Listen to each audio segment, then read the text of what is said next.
What's up guys, it's Justin here, and today I've got my review of the iPhone X after 6 months. So, like a lot of people, I got this phone on the first day, and I was overall very excited for it. Of course, I did expect it to have some hiccups here and there, especially when it came to software, but after having it for 6 months, I will say that I am a bit disappointed in that the iPhone X is the buggiest iPhone that I've ever had to date. For those who are wondering, since I have been making tech videos for such a long time, I have had every single iPhone since the 5, and overall my experience with it has been pretty good, and despite reviewing every Android phone on the market, I am personally still an iPhone user just because of the ecosystem and past reliability. When the iPhone X came out though, we were very excited to finally see some change from Apple when it comes to design, and with that came some skepticism about whether or not the phone was going to be reliable, whether or not it was practical, and lastly, if it was worth buying over the iPhone 8 and 8 Plus. You also have to keep in mind that this is probably the most expensive phone on the market at the moment at the consumer level, and in Canada, the 256 gig model costed me $1,712 after tax. I think at the 6-month mark though, you should expect that by now Apple has fixed all of the software hiccups and just the general reliability things of this phone, and all my comments are based on the latest 11.3 update. If you guys want to see me do more 6-month update videos of devices, just subscribe to the channel, leave a comment down below as to what you would like to see, and also make sure you have post notifications on for my channel. So to begin, what I like about this device is that it literally has one of the best screens on the market. Obviously Samsung has a more vibrant display, but in terms of accuracy, while still having nice colors and brightness, the iPhone X is personally my favorite. The stereo speakers, which are located on the front and bottom, are one of the best that I've tried out on any smartphone that I've currently reviewed. The camera is also very good, and obviously you do have the dual camera setup, which is a 12 megapixel with the telephoto option as well, and the 4K video is also one of the best that I've seen. I've also really appreciated wireless charging and also fast charging despite it not coming with the fast charger out of the box. And obviously the phone at its full capability is fast when it comes to, in my case, doing video editing and some photo editing on my device. I do have a ton of apps on my iPhone X, but I actually don't play any games at all. I just haven't really found one that I've really enjoyed, nor have I had the time. I just play on the console, but I do have like, I think 100 or 200 apps on this device, because with that storage size, I feel like I might as well just download an app that I think I might need instead of having to download it while I'm out and about and perhaps might need to use it. One of the other biggest things that people have talked about with the iPhone X though is the notch, because it was one of the first devices to have the notch, one that is pretty prominent on the display, and I have really gotten used to it over the past few months, but I will say it is still occasionally annoying having such little space to be able to slide down between the control center and the notification tab. Obviously this phone came out in 2017 though, and just looking at the phones that came out already in 2018, quite a few have kind of gone on with the notch, so even though it isn't really the best trend out there, it's something that you're definitely going to have to get used to moving forward. But if you don't like the notch, then Samsung's S9, for example, is probably going to be for you. But now onto some of the problems that I've had with this device, and these are problems that I've experienced even in the last 2 weeks that I experienced previously but wasn't sure if it was something that was going to be fixed or not, and some of these are developer issues, while others I believe is stuff that Apple should and is able to fix. The first and most annoying one is probably the fact that the home button loves to disappear. It happens multiple times a week, and the one that I've noticed it happening the most in is actually the YouTube app. Whenever I'm watching a video in landscape mode or something, the home button just loves to get stuck on the side, and in order to get out of it, I actually have to go into Control Center and just go into the timer or something, and that is the only way I'm able to get out of the app and into the home screen. I've kind of noticed it periodically here and there where the home button would just love to disappear, and considering that was one of the biggest things that Apple was trying to sell us on, the removal of the home button and having the seamless display, I think one of the biggest things they had to make sure of is that the home button is going to work at all times. Because otherwise, I'm sure most people will just say, I'd much rather have hardware that works every time instead of a software button that occasionally just feels like disappearing. The next thing that I've also noticed is that sometimes when I'm in iMessage and I'm trying to send a photo, it takes like 2 or 3 tries before I'm able to send the photo successfully,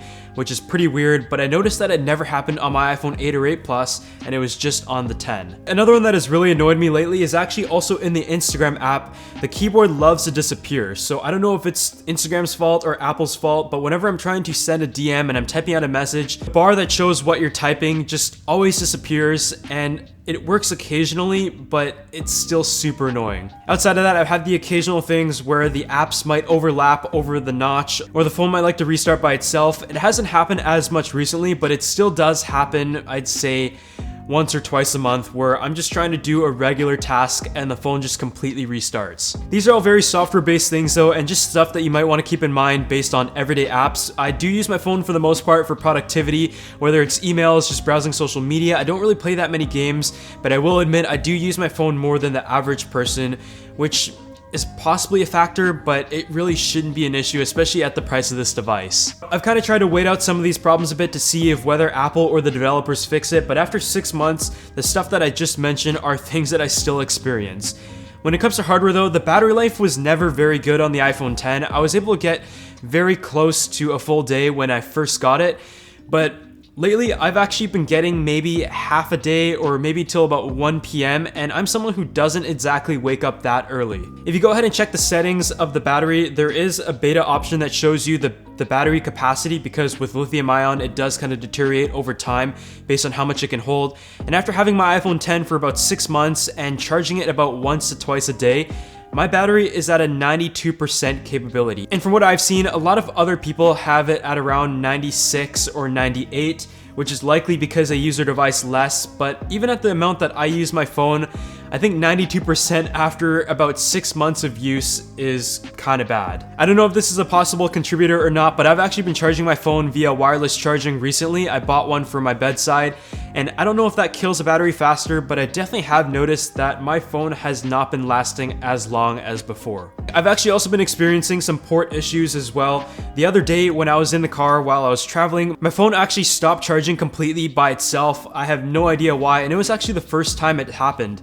I was just trying to plug in an external battery and it just wouldn't charge at all. I tried different cables and stuff, and ultimately what I had to do was restart the entire device in order to have it start charging again. Another similar instance that I noticed is when I'm trying to play music in the car through Spotify and I have it plugged in via USB, sometimes the device just doesn't really want to work with the system, and I believe that it is a problem with the iPhone X and not the car. Because despite restarting the Spotify app completely, it still wouldn't connect to my car in certain situations, and I had to restart the entire device again in order to have it connect once again. And I know these are all like first world problems, but for those who are looking to buy an iPhone X potentially, I want to inform you on what you might be getting yourself into before spending $1,700 if you're in Canada. Lastly, I know a lot of you are also asking about Face ID and how that works, and from my testing, it has actually worked very well, and I haven't experienced any issues from it that are major. Despite Apple claiming that it will recognize your face better over time, after having it for 6 months, I haven't really noticed that, and in some cases, it still has the occasional try again where you have to use your PIN code. That totally could just be because I got uglier over the past 6 months and my phone can no longer recognize me, but it's just something to note. So at the end of the day, do I recommend the iPhone X after using it myself every single day for 6 months? And the simple answer is no. I've been recommending the iPhone 8 and 8 Plus, and personally I've really enjoyed using those devices as well because they're reliable, they're powerful, and they have essentially all of the major selling features that the iPhone X has, minus some of the quirks or the coolness factor of having a display that goes all the way to the edge. For real though, most people will enjoy the iPhone 8 and 8 Plus more, and you just kind of get away from all of the hiccups because Apple really did play it safe with the iPhone 8 and 8 Plus. The only reason why I've kind of stuck to the 10 despite its kind of annoyances is because I'm a huge fan of the size. It kind of sits in between the iPhone 8 and 8 Plus when it comes to size while still giving me the dual camera setup. When it comes to what we should expect out of Apple this year though, I think what I've heard is that Apple is going to be doing a larger model, and hopefully they do fix some of the issues that we noticed on the iPhone X, but I feel like a lot of these are just software things